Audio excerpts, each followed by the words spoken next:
A paz do Senhor, Igreja Batista Filadélfia. A paz do Senhor, família pastoral. Vamos compartilhar agora de um texto bíblico que está em Juízes, capítulo 7. Eu vou estar lendo a partir do versículo 5. Fez Gideão descer os homens às águas. Então o Senhor lhe disse: todo que lamber a água com a língua, como faz o cachorrinho, esse porás à parte. Como também a todo aquele que se abaixar de joelhos a beber. Foi o número dos que lamberam, levando a mão à boca, 300 homens, e todo o restante do povo se abaixou de joelhos a beber a água.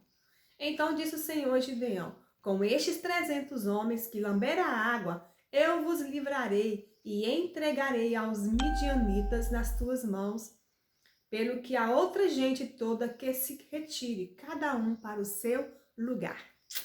Então aqui nós temos aqui Gideão, né, um líder do povo de Israel, que está à frente a uma batalha contra os midianitas, os inimigos do povo de Deus. Vamos voltar um pouquinho antes. Lá no líder, um grande líder do povo de Israel, que foi Moisés, né, que tirou o povo lá da escravidão do Egito, atravessou o rio, né, o Mar Vermelho, ficaram 40 anos ali no deserto, né, e nós vemos ali o Senhor mandando maná para alimentar o povo, e nuvens, né, nuvens de fogo guardando o povo, e Moisés sempre liderando o povo com aquela santidade, ir ao monte, orar ao Senhor, trazer os 10 mandamentos para o povo, aquilo que era de liderar o povo, de ser como um juiz, e em dado momento é aconselhado pelo seu sogro até outras pessoas que estejam com ele a liderar, que era impossível ele fazer isso sozinho. E aí nós vemos à frente, quando Moisés está à frente à rocha, né, ali ele deixa de santificar o Senhor, engrandecer o Senhor nosso Deus, e ele quer trazer a glória para ele, e deixa de exaltar o Senhor, ele perde o direito ali de entrar na terra prometida, né? Que é o Senhor Deus que fala para ele. Porque ele, como líder, naquele momento ali, daquele episódio frente à rocha, ele como líder, ele jamais poderia deixar de exaltar o Senhor Deus. Porque o líder, ele é o quê? Uma referência para os demais, para a multidão. E o Senhor fala com ele que ele então não entraria mais na terra prometida, a terra que o Senhor havia prometido desde a saída lá do Egito. Mas o Senhor, com a sua infinita misericórdia, ainda leva Moisés até o monte e permite que ele veja, né, em alto monte, lá embaixo, as terras que ele havia prometido ao povo. Morre Moisés e o sucessor vai ser o seu sobrinho, que é Josué. Interessante que é um sobrinho, alguém da família, pode ser que é uma criança que ali cresceu, foi sendo preparado, observava aquele tio tão temente a Deus. E aí Josué é o sucessor de Moisés. Vemos Josué na caminhada, né, na travessia do Rio Jordão, levando ali a arca do concerto, lindamente a presença do Senhor Deus. E a conquista, né, das muralhas de Jericó, que caem ao som das trombetas. E toda a caminhada de Josué, ele ainda tinha um companheiro, né, um irmão ali em Cristo, que é Caleb. Então morre Josué e logo mais à frente vamos ver também outro líder a liderar o povo de Israel, que é agora Gideão. Gideão está ali. O povo cresceu em números. Eles têm condições de ir lá, é o que a palavra de Deus relata. Eles têm condições de ir lá e guerrear e ganhar a guerra contra os midianitas, porque eles eram em multidões, havia crescido em números. Mas o que o Senhor Deus fala? Não, Gideão, não. Se isso acontecer, vai ser para a glória deles, né? Eles vão se vangloriar e é necessário que isso aconteça para a glória do Senhor teu Deus. Então o Senhor fala com Gideão: Gideão, tem muitos. Fala com aqueles que são tímidos e que estão com medo para voltar para suas casas. E aí Gideão vai obedecer ao Senhor. Gideão, como líder, ele é obediente a Deus, em nenhum momento ele altera nenhuma ordem do Senhor. E aí 22 voltaram para casa e restaram 10.000. 10.000 ficaram, 10.000 homens. E aí o Senhor Jesus ainda fala com Gideão: ainda existem muitos. Precisamos reduzir. Vamos uma estratégia. Você vai levá-los a tomar água no rio. E você vai observar. E vai formar 2 grupos. E aí foi formado 2 grupos de homens. Homens que desciam e tomavam água como se fosse um cachorrinho, descia e lambia a água como se fosse um cachorrinho, era separado. Um outro grupo foram os homens que eles não abaixaram totalmente e lamberam a água como um cachorro, mas eles abaixaram, só inclinavam e ficavam olhando de um lado para o outro. Nesse que eles ficaram olhando de um lado para o outro, demonstrou o quê? Medo, né? Medo, insegurança, com medo de estar vindo um inimigo. E aí, 300 homens são reservados à guerra. O Senhor Deus já sabia quem seriam esses 300 homens. Mas ele estava preparando o povo de Israel a confiar nele, né? A ter uma experiência de provar o Senhor, e a Gideão como líder. 300 homens vão à guerra. O que acontece com os outros? Voltam para casa.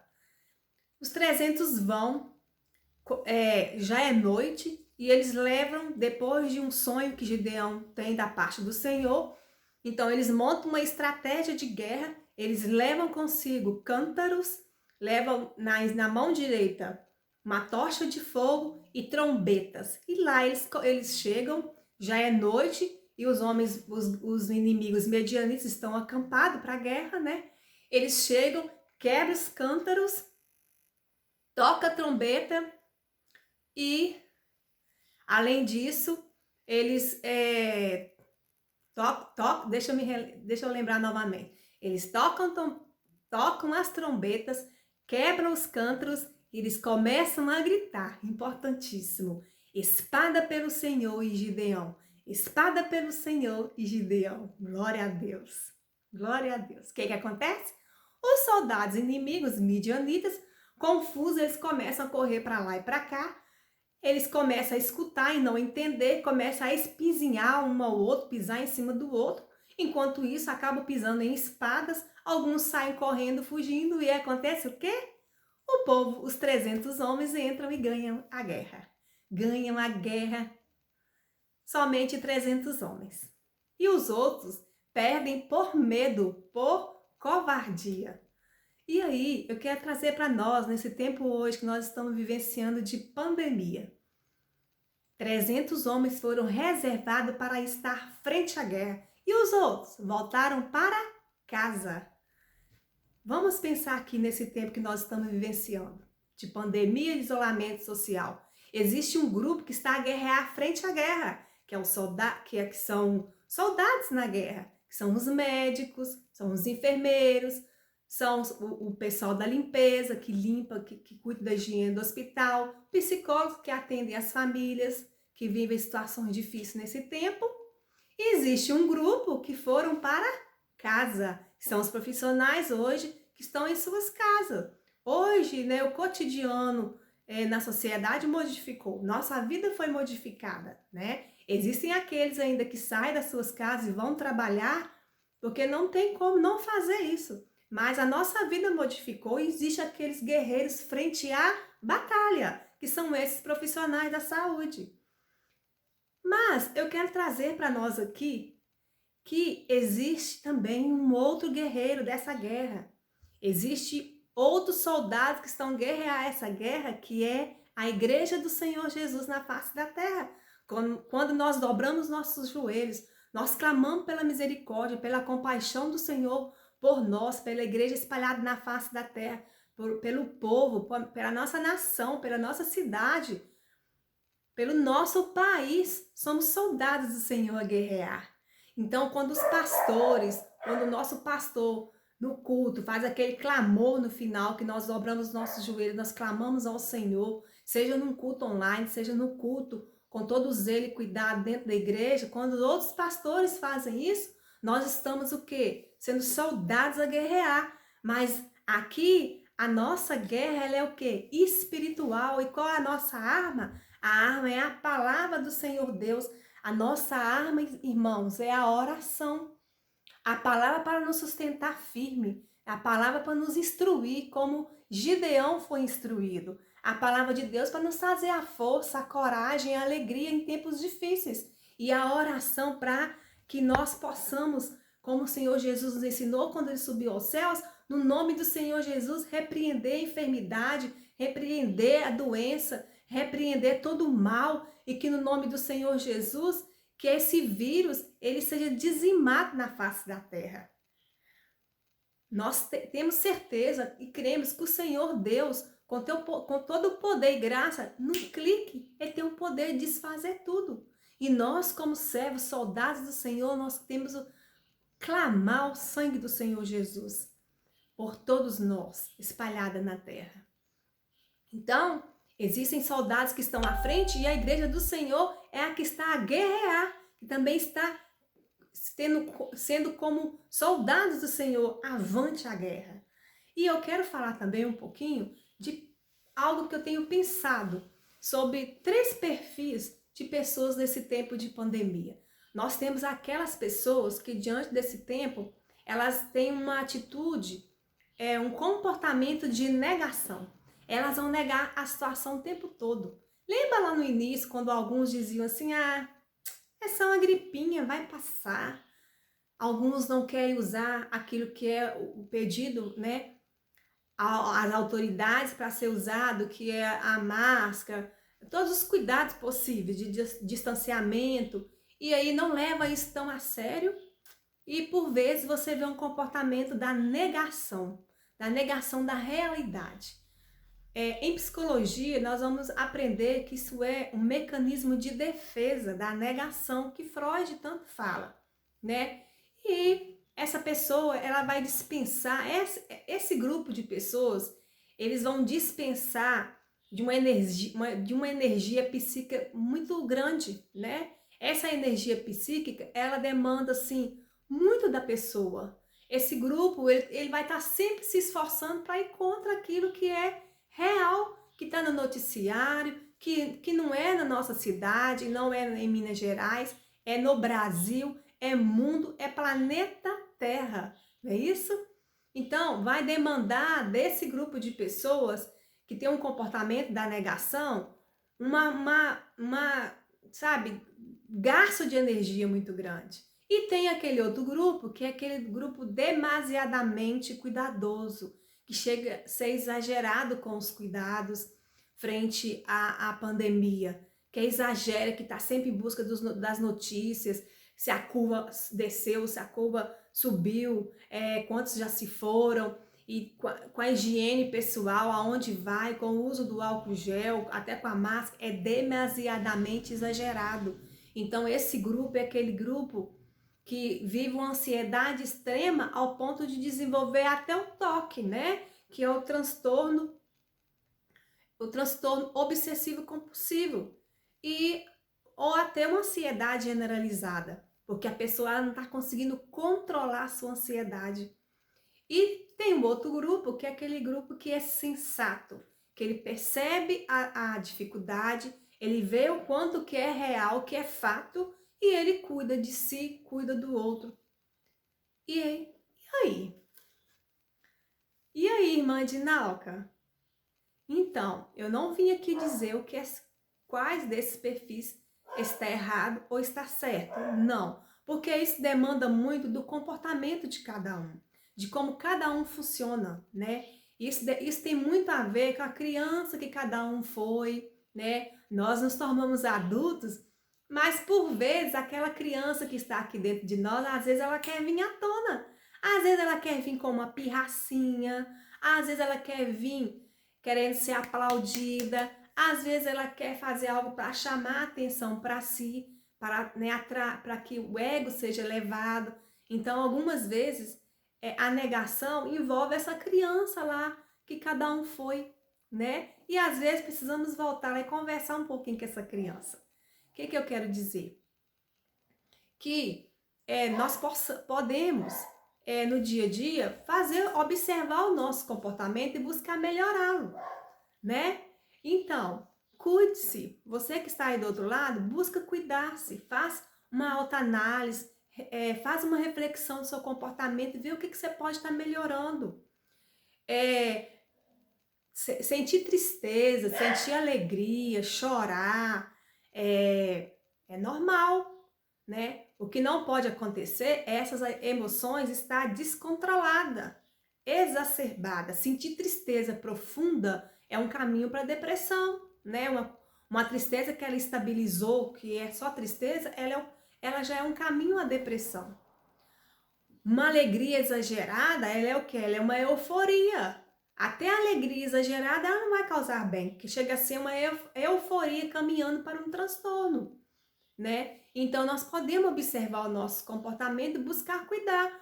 Quando você começa a preocupar demasiadamente com tudo em volta, com amanhã, com hoje, com ontem, é uma ansiedade que pode caminhar para os transtornos do pânico, outros transtornos, né, que envolvem a emoção, um transtorno bipolar. Então, a ansiedade, o que ela causa? De início, ela vai causar batimentos cardíacos acelerados, a falta de ar, você vai sentir uma dificuldade de respiração. Eu gosto muito da Rosana Alves, uma neurocientista. Ela sempre diz assim que tem algo que faz diminuir a ansiedade, que é a oração. Experimenta você em algum momento correr para os pés do Senhor e orar. Você vai sentir seus batimentos cardíacos diminuindo, a respiração diminuindo e o coração tranquilizando, porque você sente a ansiedade diminuir. Então, uma boa dica para diminuir a ansiedade é falar com Deus. Não é interessante? Então, mas tem uma outra dica também que pode diminuir a ansiedade nesse tempo. Você pode fazer a atividade de respiração, que é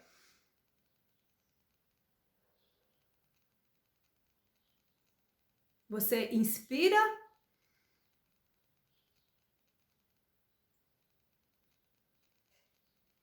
e expira. Expira o ar. Aí o ar vai subir e vai oxigenar o cérebro. Você pode fazer isso assim 10 vezes e pode fazer intercalando de modo que você vai sentir seus ombros relaxando, o seu quadril relaxando, os seus pés relaxando, as suas mãos. E é uma dica muito interessante que faz muito bem. Então, já temos duas dicas que podem melhorar nosso comportamento. Mas se diante disso tudo você está vendo que as suas emoções, o seu comportamento está sendo excedido, você está perdendo o controle, busca ajuda. Pode buscar ajuda com profissionais da saúde mental ou você pode, de início, buscar uma ajuda que é simples. Buscar conversar com alguém. Falar do que se passa aqui dentro. Falar de como você está sentindo. Um caminho para a cura de transtornos, de certas dificuldades, são o desabafo, são a conversa, conversar com o outro, falar do que se passa. Então, se você está sentindo que as suas emoções, o seu comportamento está meio extrapolado, busca conversar com alguém da sua confiança. Temos hoje a tecnologia, né? Às vezes não temos acesso hoje a estar muito na casa do outro devido à pandemia, mas tem acesso à tecnologia. Chama alguém da sua confiança e fala do que se passa aqui, né?